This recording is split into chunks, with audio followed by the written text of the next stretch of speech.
கதிர் ஆடுது, சோள குயில் பாடுது, ஆசை இருக்கும் மனசு போல. சோள கருது ஆடுது, சோள குயில் பாடுது, ஆசை இருக்கும் மனசு போல. செல்லம்மா, என்னம்மா இது? பாத்தா தெரியலையா? சோள கதிர் பறிச்சிட்டு இருக்கேனே. அது தெரியுது, கையில என்ன கொடை? அதுவா, வீட்ல சும்மா கிடந்துச்சுனே, எடுத்துட்டு வந்தேன். அதான் கையிலே வச்சிருக்கேன். இந்த கிண்டல் தானே வேண்டாங்கது. உடனே வெயில்ல தானே வேலை பார்க்க சொல்லி இருக்கு. கொடை பிடிச்சிட்டு இப்படி ஒத்த கையில வேலை பார்த்தா என்ன அர்த்தம்? என்ன சோள கதிர் தானே பறிக்கேன். ஒரு கை போதும், ரெண்டு கையாலியுமா பறிப்பாவ. ஒரே கையில பறிச்சு பறிச்சு போடி. இன்னொரு கையில கொடைய பிடிச்சிருக்கேன். வெயில்ல தான் உங்களை வேலை பார்க்க சொல்லி இருந்து நல்லா விளையாட்டா தான் இருக்கு. காலையில கொடை பிடிச்ச மாதிரி தெரியலையே. காலையில வெயில் அவ்வளவா இல்ல, மதியத்துக்கு மேலதானே வெயில் கொளுத்து கொளுத்துன்னு கொளுத்துது. அதான் பிடிச்சிருக்கோம். அப்படியா? மைனியும் கொடை தான் பிடிச்சிருக்காவ்ளோ? அதே நீ அங்க போய் பாருனே, எனக்கு தெரியாது. வேலையை பார்க்க விடு. அம்மா என்ன சொல்லியிருக்காவ? தோட்டத்துல உச்சி வெயில்ல நின்னு வேலை பார்க்க சொல்லியிருக்காவ. நாங்களும் அப்படிதானே நின்னு வேலை பார்க்கோம். உச்சி வெயில்ல தான் நின்னு வேலை பார்த்துட்டு இருக்கோம். கையில என்னது கொடை எல்லாம் வச்சுக்கிட்டு? போட வைக்க கூடாதுன்னு அம்மா சொல்லலல்ல, அதான் வச்சிருக்கோம். இது நல்ல கதையா இருக்க. அம்மா சொன்னாவல கொடை வச்சுக்க கூடாதுன்னு. அது எங்க இஷ்டம், வச்சுக்கிறதோ வச்சுக்காம இருக்கதோ. எங்களுக்கு கொடை இருந்தாதான் வேலை பார்க்க முடியும். அதெல்லாம் கொடை பிடிச்சிட்டு ஒழுங்கா வேலை செய்ய முடியாது. கொடையை மடக்குமா? ஒழுங்கா வேலையை பாரு. முடியாதுனே, நான் ஒத்த கையிலேயே அழகா வேலை பார்ப்பேன். கொடை இருந்தாதான் வேலை பார்க்க முடியும். அடிக்கிற வெயிலுக்கு கொடை இல்லாமலாம் என்னால வேலை செய்ய முடியாது. நீ போய் மைனிய கொடையை மடக்க சொல்லு, நான் மடக்கேன். இது என்ன சுவாதனையா இருக்கு? அவியிட்ட போய் சொல்லிட்டு வர இரு. மைனி எனக்கு மேல பேசுவாவ. அவியலும் கொடையை மடக்க மாட்டாவ, நானும் மடக்க மாட்டேன். இன்னைக்கு ஃபுல்லா இப்படியே தான் வேலை பார்ப்போம். வெயிலையா வேலை வாங்குறிய? வெயில்ல நாங்களாம் எவ்வளவு பெரிய ஆளு. அதான் சூப்பர் ஐடியாவை பிடிச்சிருக்கோம். தண்டனை தரவள, தண்டனை தண்டனைலாம் இன்னைக்கு தவிடுபடி ஆயிட்டு. கொடைய மடக்குன்னு யாரும் சொல்ல முடியாது. அம்மா கொடுத்த தண்டனை என்ன? வெயில்ல வேலை பார்க்கணும், அவ்வளவுதானே. கொடை பிடிக்கிறது கொடை பிடிக்காம இருக்கிறது எங்க இஷ்டம். நாங்க பிடிச்சிட்டு தான் வேலை பார்ப்போம். என்ன செய்யவன்னு பாத்துருவோம். மைனி, என்னத்தா என்ன பண்ணிட்டு இருக்கிய? பார்த்தா தெரியல, வெண்டைக்காய் பறிச்சுட்டு இருக்கேன். கையில என்னது? கைலியா? வெண்டைக்காய் தான். என்ன கிண்டல் பண்றியலோ? நிஜமாலே வெண்டைக்காய் தான் இருக்கு, இந்த பாருங்க. நான் அந்த கையில கேட்டேன். அதுவா, பார்த்தா தெரியலையா உங்களுக்கு? கொடை கொடை எதுக்கு பிடிச்சிருக்கிய? கொடை எதுக்கு பிடிப்பாவ? மழை பெஞ்சா பிடிப்பாவ, வெயில் அடிச்சாலும் பிடிப்பாவ. இத்தனை வயசாவது உங்களுக்கு இது கூட தெரியாதா? எனக்கு அதெல்லாம் நல்லா தெரியும். அம்மா உங்களுக்கு என்ன தண்டனை கொடுத்தாவ? வெயில்ல நின்னு தானே வேலை பார்க்க சொல்லி இருக்காவ. இப்படி ஆளாளுக்கு கையில கொடை வச்சிருந்தா என்ன அர்த்தம்? அத்தா, நாங்க வெயில்ல தான் நின்னு வேலை பார்க்கோம். கையில கொடை வச்சிருக்கதோ வைக்காதது எங்க இஷ்டம். எங்களுக்கு கொடை வைக்கணும்னு தோணி இருக்கு, வச்சிருக்கோம். அதெல்லாம் யாரும் கேட்க கூடாது. வெயில்ல தானே வேலை பார்க்க சொல்லி இருக்காவ மைனி. நாங்க மட்டும் என்ன நிழல்லயே வேலை பார்க்கோம்? உச்சி வெயில்ல தான் நின்னு வேலை பார்த்துட்டு இருக்கோம். சூரியனை பாருங்க எப்படி கொளுத்துதுன்னு தெரியும். என்னமோ நாங்க நிழல்ல நின்னு வேலை பார்க்க மாதிரி சொல்றீங்க. நல்லா நின்னு வேலை பாக்குறியன்னு சொல்ல இல்ல, கொடை எதுக்குன்னு தான் கேக்கை. கொடை பிடிக்கிறது எங்க இஷ்டம் தான். வெயிலா இருக்கு, கொடை பிடிச்சிருக்கோம். இப்படி செஞ்சா தண்டனை எப்படி முழுசா நிறைவேறும்? அதெல்லாம் எங்களுக்கு தெரியாதத்தா. வெயில்ல நிக்க முடியல, அதான் கொடை எடுத்துட்டு வந்திருக்கோம். நாளைக்கு பேசாம ஒரு கூடாரமே போட்டுட்டு வேலை பார்க்கலான்னு பாக்கோம். என்னது கூடாரமா? ஆமா, சின்னதா கூடாரம் போட்டுட்டு இதுல நின்னு ஒரு ஒரு கையை பறிக்கலாம்ல. இது நல்ல கதையா இருக்க. உங்களுக்கு தேவை என்ன? நாங்க வெயில்ல நின்னு வேலை பார்க்கணும், அவ்வளவுதானே. நாங்க சரியாதான் செய்யறோம். கொடை பிடிக்கணும் பிடிக்க கூடாதுன்னு யாருமே சொல்லல. நான் சொல்றேன், கொடை பிடிக்க கூடாது, மடக்குங்க மைனி. எதுக்குத்தா? கொடையை பிடிச்சிட்டு எப்படி ஒத்த கையால ஒழுங்கா வேலை பார்ப்பிய? மடக்க வச்சுட்டு ஒழுங்கா வேலையை பாருங்க. வேலையை முடிச்சிட்டு வேணா கொடையை பிடிச்சிட்டு நில்லுங்க. அதெல்லாம் முடியாதுதான், நாங்க கொடை பிடிச்சிட்டே தான் வேலை பார்ப்போம். ஒரு கையில என்னைக்கு வேலையை பார்த்து முடிக்க? அதுக்குள்ள வெண்டைக்கால இங்கே செடியிலே காஞ்சு போயிடும். அதெல்லாம் காயாதுதான், நாங்க கரெக்டா வேலையெல்லாம் முடிச்சிருவோம். கொடை பிடிக்காமலாம் வேலை பார்க்க முடியாது. நான் சொன்னா கேட்க மாட்டியா? அம்மா சொல்லுவாவ. நான் வீட்டை பேசிக்கிடி. யார்கிட்ட வேணாலும் பேசிக்கங்கத்தா. எங்க முடிவை நாங்க மாத்திக்கிட மாட்டோம். தண்டனை கொடுத்ததே வெயில்ல வேலை பார்க்கறதுக்கு தான். இப்படி கொடையை பிடிச்சிட்டு நின்னா இது என்ன தண்டனையாவும்? இன்னைக்கு வீட்டுக்கு போன உடனே அம்மாட்ட இந்த விஷயத்த சொல்லணும். ரொம்பதான் அத்தானும் மிரட்டியாவ. அக்கா கிட்ட சொல்லணும். எல்லாரும் எங்களை என்னதான் நினைச்சுக்கிட்டாவளோ தெரியல. நாங்க என்ன இங்க அடிமையாவா இருக்கோம்? அந்த வீட்டோட மூத்த மருமவனா செல்லமா அந்த வீட்டுல பிறந்த பிள்ளை. எங்களுக்கு தண்டனை கொடுக்கணும்னு எல்லாரும் ஆசைப்படியாவ. அத்தானுக்கெல்லாம் கொஞ்சம் கூட நல்ல எண்ணமே இல்ல. எப்படி வந்து நின்னுட்டு கொடையை மடக்க சொல்லியாவ பாரா. ரொம்ப மோசமா இருக்காவ. இப்பதானே எல்லார பத்தியும் தெரியுது. எங்களுக்கு தண்டனை கொடுத்தது எல்லாருக்கும் சந்தோஷம் தான் போல. நாங்களாவது தண்டனையை ஒழுங்கா செய்யறதாவது. இப்ப தெரிஞ்சிருக்கோம் நான் யாருன்னு. இது தடமும் கொடை எடுத்துட்டு கூட்டிட்டு வரதா செய்வேன். இன்னும் என்னென்னலாம் செய்ய போறேன்னு பாப்பாவே.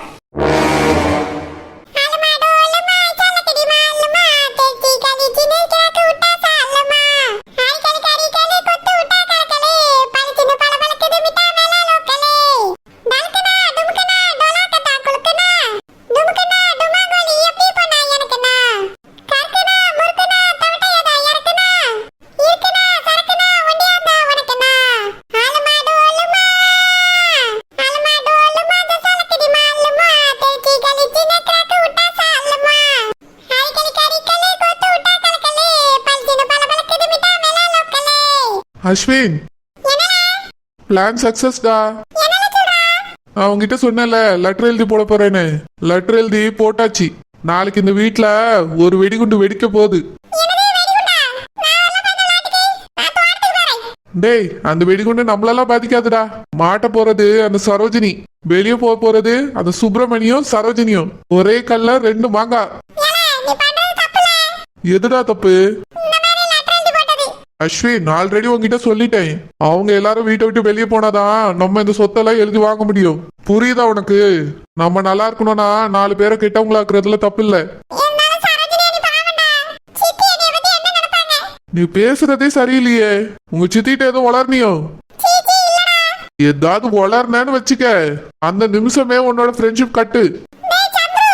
ஆமாண்டா, அவங்க கிட்ட நீ எதுவும் சொல்லக்கூடாது. அவங்களே சப்போஸ் உங்ககிட்ட வந்து ஏதாவது தெரியுமான்னு கேட்டாலும் நீ சொல்லக்கூடாது.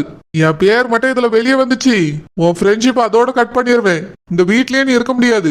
நானே ஏதாவது சொல்லி உன்னை துரத்தி விட்டுருவேன். அப்புறம் நம்ம பழைய வாழ்க்கையை தான் நீ போய் வாழணும். ஞாபகம் இருக்குல்ல?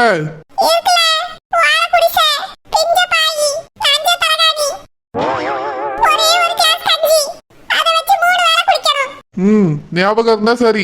அந்த வாழ்க்கை தான் மறுபடியும் கிடைக்கும். ஞாபகம் வச்சுக்க. ஒழுங்கா என் பேச்சு கேட்டுட்டு இங்க இரு. தேவையில்லாத பாசத்துக்குலாம் இடம் கொடுக்காத அஸ்வின். நான் உங்ககிட்ட சொன்னனா இல்லையா? இவங்களெல்லாம் நம்ம விட்டுட்டு போறோம். அவங்க எப்படி போனா நம்மளுக்கு என்ன அஸ்வின்? இன்னும் கொஞ்ச நாள் தான். இந்த சொத்து வந்த உடனே கிளம்பிடுவோம். அதுக்கப்புறம் அவங்க யாரோ நம்ம யாரோ. நம்மள அவங்க தேடணும்னு நினைச்சா கூட நம்ம கிடைக்க மாட்டோம். இவங்களாம் நினைச்சு கூட பார்க்க முடியாத இடத்துக்கு நம்ம போயிருவோம். புரியுதா?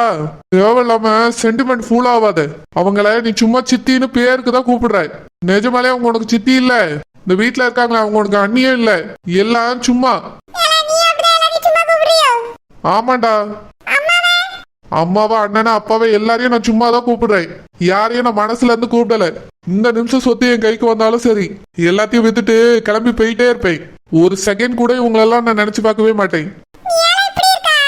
டேய், நம்ம அதுக்கு தானடா வந்தோம். சொத்துக்காக தானே வந்தோம். எல்லாத்தையும் மறந்துட்டியா? இந்த வீட்டு ஆளாவே மாறிட்டியோ?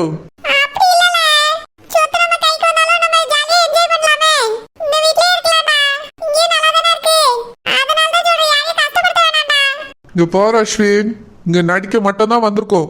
நம்மளை பத்தின விஷயம் யாக்கா தெரிஞ்சதுன்னு வச்சுக்கேன், அடுத்த நிமிஷமே நம்மளை துரத்திடுவாங்க. அதுக்கு முன்னாடி நம்ம உஷாரா எல்லா சொத்தையும் வாங்கிட்டு வெளியே கிளம்பிடணும். அந்த சுப்பிரமணிக்கு தெரியும், என் பேர் அவனுக்கு தெரியுது, எல்லா விஷயமும் அவனுக்கு தெரிஞ்சிருக்கு. அதை வச்சு நீ மிரட்டுறாவன். அவன் ஒருத்தன் போதாதா சொல்லி கொடுக்கறதுக்கு? அவன் சொன்னா நம்ப மாட்டாங்க, சித்தி சொன்னா நம்புவாங்கல்ல. ஏன் சித்தி பக்கத்து வீட்டுல இருக்காங்கல்ல, அந்த பத்திரகாளி சித்திக்கு எல்லா விஷயமும் தெரியும். அவங்க தாண்டா நீ இங்க வர வச்சதே. ஆமா, அவங்கதான் இந்த மாதிரி ஒரு வீட்டுல வந்து நீ நடிக்கணும்னு சொல்லி நீ கூப்பிட்டது. உங்ககிட்ட சும்மா தான் நியூஸ் பேப்பர்ல பார்த்தேன்னு சொல்லி அதை காமிச்சு கூட்டிட்டு வந்தேன். அவங்கதான் நீ இங்க வர வச்சாங்க. எல்லா சொத்தும் இவங்களே வச்சிருக்காங்களாம். இத புடுங்கி அவங்க கிட்ட தரணுமா. அதுக்காக தான் என்னை இங்க வர வச்சாங்க. பையனா நடிக்க வச்சாங்க. அவங்கதான் மெயின் வில்லியே. என்னைய கூட்டிட்டு வந்து இங்க நடிக்க சொன்னதே அவங்கதான். இந்த சொத்து எல்லாம் அவங்களுக்கு வேணுமா. ஆனா நான் இவ்வளவு பெரிய கேடின்னு அவங்களுக்கு தெரியாது. அவங்களுக்கும் தெரியாம இந்த சொத்தை ஆட்டைய போட்டுட்டு எஸ்கேப் ஆகி ஓட போறேன். நான் இங்க இருந்து போன பிறகுதான் எல்லாருக்கும் நான் நடிக்க வந்தவங்கிற உண்மையே தெரிய போகுது. அவங்களுக்கு சொத்து முக்கியம். அது அவங்க கைக்கு வர வரைக்கும் எதுவும் சொல்ல மாட்டாங்க. அதனாலதான் சொல்றேன் அஸ்வின், இந்த வீட்டுல யாருமே நல்லவங்க இல்ல. நீ அவங்கள கஷ்டப்படுத்துறோம் இவங்கள கஷ்டப்படுத்துறோம்லாம் நினைக்காத. நம்ம லெட்டர்ல பொய்யான விஷயத்தான் எழுதியிருக்கோம். அதை கண்டுபிடிக்கிறதுக்கு இன்னும் கொஞ்சம் டைம் ஆகும். அதுக்குள்ள நம்ம சொத்தை எல்லாத்தையும் ஆட்டையை போட்டு இங்க இருந்து ஓடிடலாம்.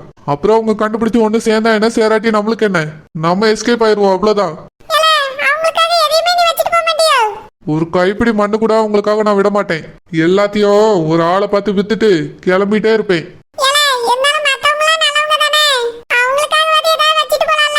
நான் ஆசைப்பட்ட பொண்ணை எனக்கு கட்டி வைக்காம எவ்வளவு ஒருத்திய பிடிச்சி என் தலையில கட்டி வச்சிருக்காங்க. இதுக்காகவே இவங்களுக்கு ஒண்ணுமே செய்யக்கூடாதுடா. எதுவுமே செய்ய மாட்டேன். என் பேருக்கு சொத்து வந்துச்சுன்னா அவ்வளோத்தையும் வித்துட்டு போயிட்டே இருப்பேன். மறுபடியும் அது என் பேருக்கு வர மாதிரி நான் செய்வேன். சொத்து என் கைக்கு வர வரைக்கும் இந்த வீட்டை விட்டு நான் போக மாட்டேன். அதுக்குதான் சொல்றேன், நீ ஒழுங்கா இருன்னு. தேவையில்லாத விஷயத்துல யார்ட்டையாவது போய் சொல்லிட்டு இருக்காது. கொஞ்சம் சோறு போட்டாங்கிறதுக்காகலாம் அவங்க நல்லவங்க கிடையாது. புரியுதா? நாளைக்கு இங்க என்ன விஷயம் நடக்குதுன்னு நீ பார்த்து வச்சுட்டு என்கிட்ட சொல்லு. நான் தோட்டத்துல இருந்தா இங்க நடக்கிறத நீ தான் பார்த்து வச்சுட்டு சொல்லணும். கன்ஃபார்மா அந்த சரோஜினி நாளைக்கு வெளியே போயிருவா. என்னம்மா நார்மலா எங்க வெளிய போற மாதிரி இருந்து எங்க போறாவே? அவியலுக்கு ரூம்க்குள்ள இருக்கிறதுக்கு ஒரு மாதிரி போர் அடிக்குதா. அதான் சொத்த வெளிய போய் நடந்துட்டு வரேன்னு போயிருக்காவே. சாப்பிட சொல்ல வேண்டியதானே? பசிக்கவே இல்லையா? காலையில சாப்பிட்டதே இன்னும் வயிறு நிறைய இருக்கா. என்னம்மா அது வயிற்றுக்குள்ள கிடக்கு? ஆமாம்மா, அவியலுக்கு மதியம் சாப்பாட்டுக்கு ஒரே ஒரு ஆப்பிள் மட்டும் போதும்னு சொல்லிட்டாவே. அவிய அதை சாப்பிட்டுக்கிடுவாவ. நீ போய் சாயங்காலத்துக்கு காப்பி போட்டு ஸ்நாக்ஸ் பண்ற வேலைய பாரு. அது எதுக்கு? என் புருஷன் மதியம் சாப்பிடல, சாயங்காலம் காப்பி குடிச்சு ஸ்நாக்ஸ் சாப்பிடுவாரு. அதனால பச்சி வடை போண்டா எல்லாம் செய்யுங்க. ஆமா, நல்லா சாப்பிடுவாரு. அவர் வேற சொல்லி நீ சாப்பிட்டதுக்கு எல்லாத்தையும் செய்ய சொல்றான்னு சொல்லு. மதியம் எப்படிதான் நீ சோத்திங்க கூடாதுன்னு சொன்னே. நீ எனக்கு தெரியாம திருட்டுத்தனமாவே தின்னுட்டு வந்துட்டேன்னு. எம்மா கொஞ்சோல டேஸ்ட் தான் பார்த்தேன். நல்லா பார்த்தேன். பொங்கி வச்சதுல பாதியே காணையில. எப்படி காணாம போச்சுன்னு கேட்டா நீ தான் வந்து தின்னுட்டு போனேன்னு உன் மைனியல் சொல்லியாளுவே. அப்படியே நான் சாப்பிடும்போது மைனி அங்க இல்லையே. எப்படி பார்த்தாவ? ஆமா, இத பாக்குறதுக்கு கேமரா தான் வைக்கணுமாக்கா. உன்னைய பத்தி எங்களுக்கு தெரியாது. இங்க பால் சிலப்பா உங்ககிட்ட கொஞ்சம் பேச வேண்டியிருக்கு. முதல்ல உட்காரு. என்னம்மா பேசணும்? உட்காரு சொல்லியே. என்ன விஷயம் சொல்லுமா? இங்க பார்ச்சில்பா, இது வரைக்கும் நீ இந்த வீட்ல இருந்தா என்ன தப்பு பண்ணாலும் நாங்க அனுசரிச்சு போயிருவோம். ஏன்னா நாங்க உன்னைய பெத்தவியே. உன் அண்ணனுவே உன் கூட பிறந்தவனுவே. அவனுவல உன்னைய ஒன்னும் சொல்ல மாட்டானுவே. உன் மைனியல் ஏதாவது சொன்னாலும் நான் தடுத்துருவேன் உடனே. யாரும் இது வரைக்கும் உன்னைய ஒரு வார்த்தை சொன்னது கிடையாது.